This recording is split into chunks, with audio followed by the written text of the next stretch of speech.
Modern-day Florida is all about sunny beaches, theme parks, and gentle breezes. But if you go back 2 centuries, the Sunshine State was a battleground, the site of 3 wars with the Seminole Indian Nation. One of the key battles, which actually sparked the beginning of the Second Seminole Indian War, took place on December 28, 1835.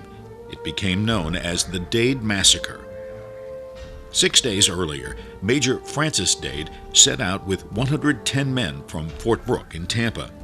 They were marching to present-day Ocala to reinforce the garrison at Fort King.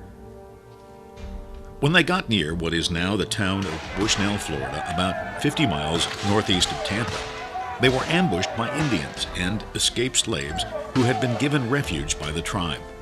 A reenactment of the battle is held each year at the Dade Battlefield State Park on the first weekend after New Year's Day. There were only 3 survivors. One, Trooper Ransom Clark, said Dade and about half of his men were killed or wounded in the first volley. The fighting lasted several hours. The troops were able to fire their artillery piece several times. They chopped down trees for cover, but eventually they were overwhelmed. Anyone left alive was put to death. There was a national uproar. Volunteers headed to Florida to avenge Dade and his men.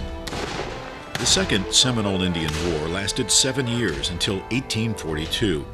It resulted in the forced relocation of most of the Seminoles to reservations in the Oklahoma Territory.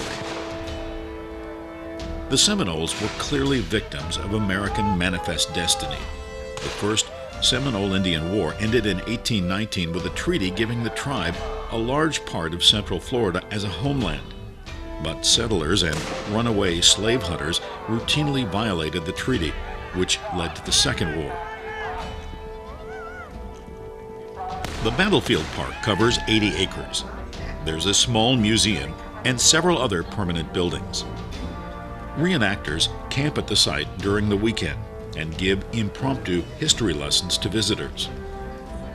Markers have been placed in the oak hammock on the spot where Major Dade and his officers fell. It took several months before the bodies could be recovered.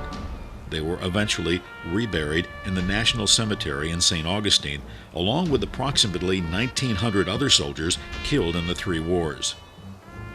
Dade County and several other places in Florida are named in honor of Major Francis Dade.